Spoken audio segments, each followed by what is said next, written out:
The fact that it can only live in one mode and one presentation was excruciating for me. Because we can all get caught up in a monotony and a linear.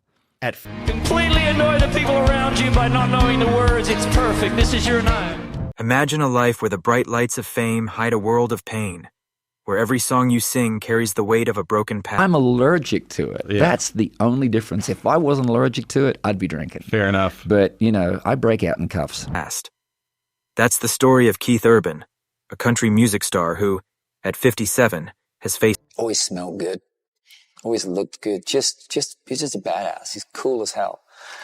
But he was an addict. ...tragedies that would break most people. Behind his charming smile and catchy tunes... You know, I'm sure a child psychologist would probably say I wished he'd stared at me like that. ...lies a journey filled with addiction, family struggles, and losses that cut deep.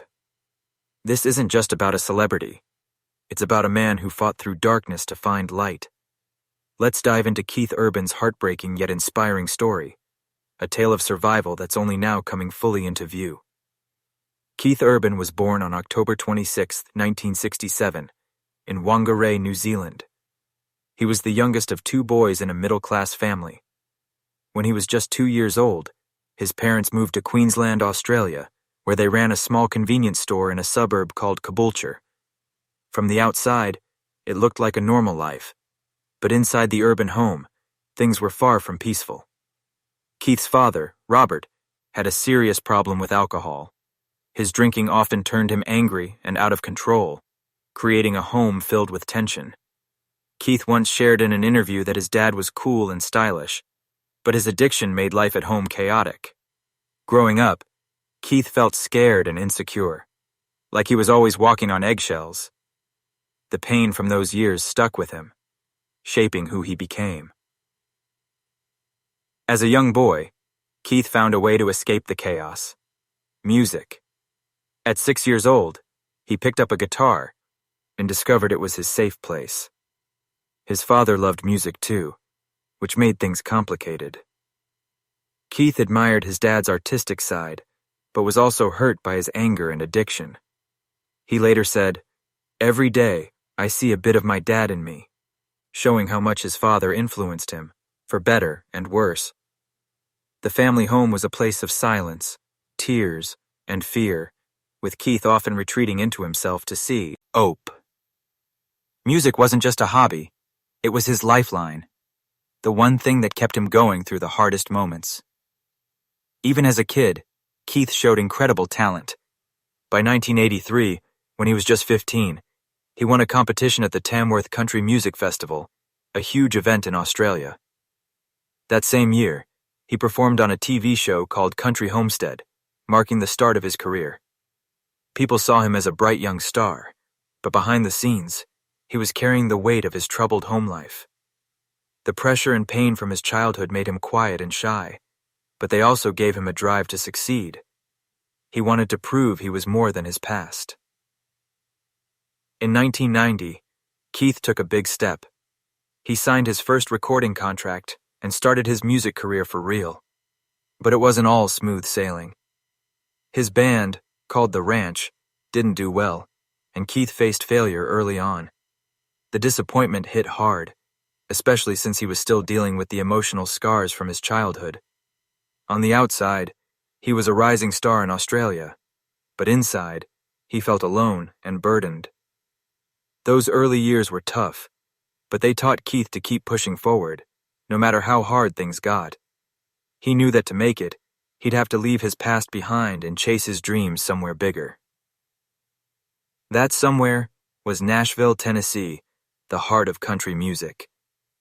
In 1992, Keith packed his bags and moved to the United States, ready to start over. But Nashville wasn't the dream he expected. He lived in a rough neighborhood, sharing a small place with someone addicted to cocaine. That's when Keith's own struggles with addiction began.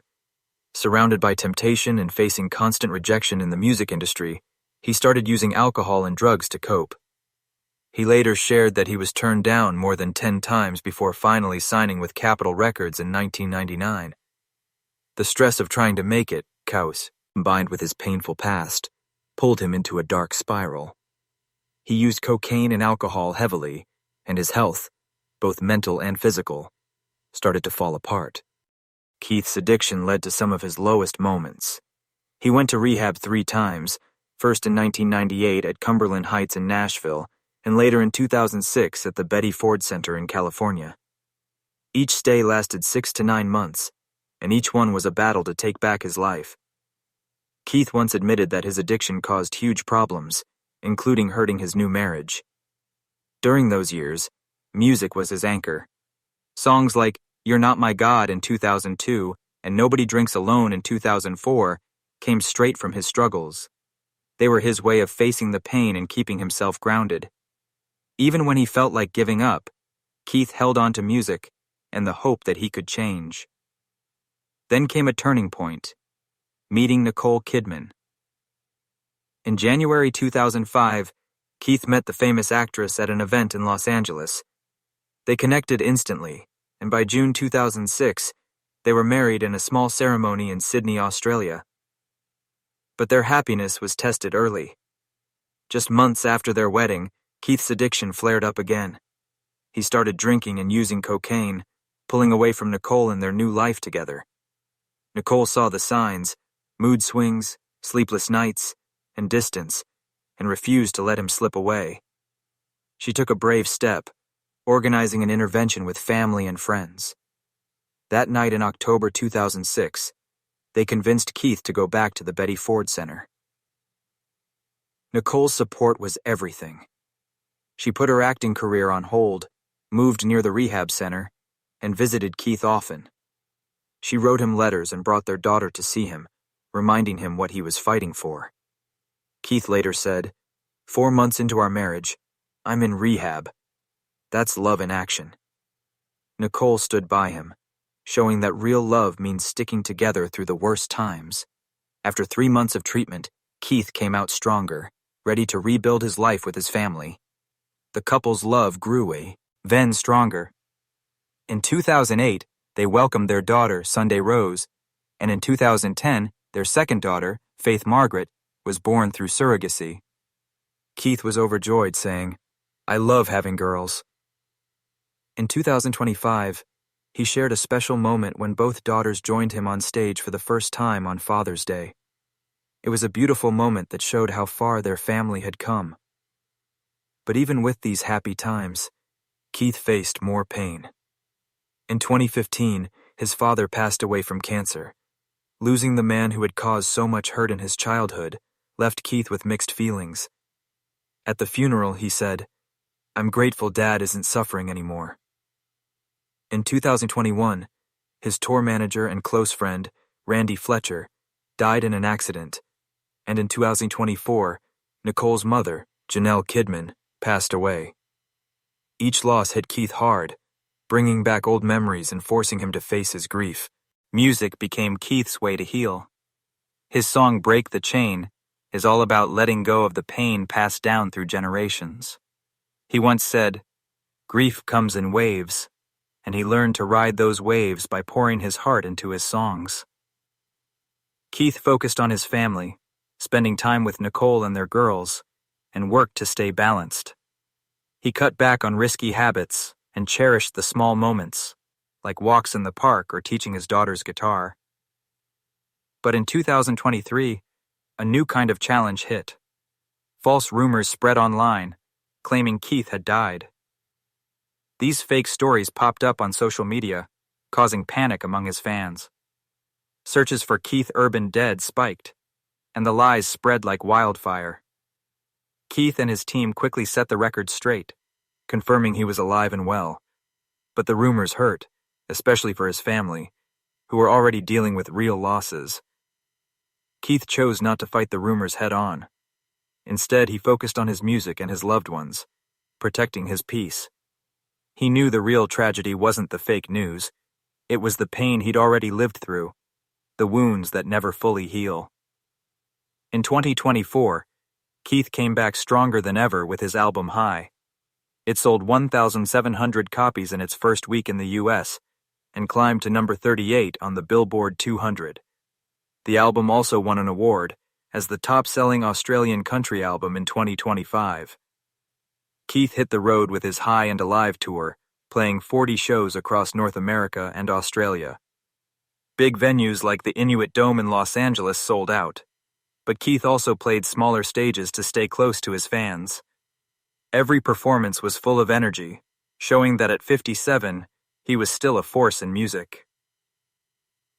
Keith's story isn't just about fame. It's about surviving a painful childhood, beating addiction, and rebuilding a life with love and music.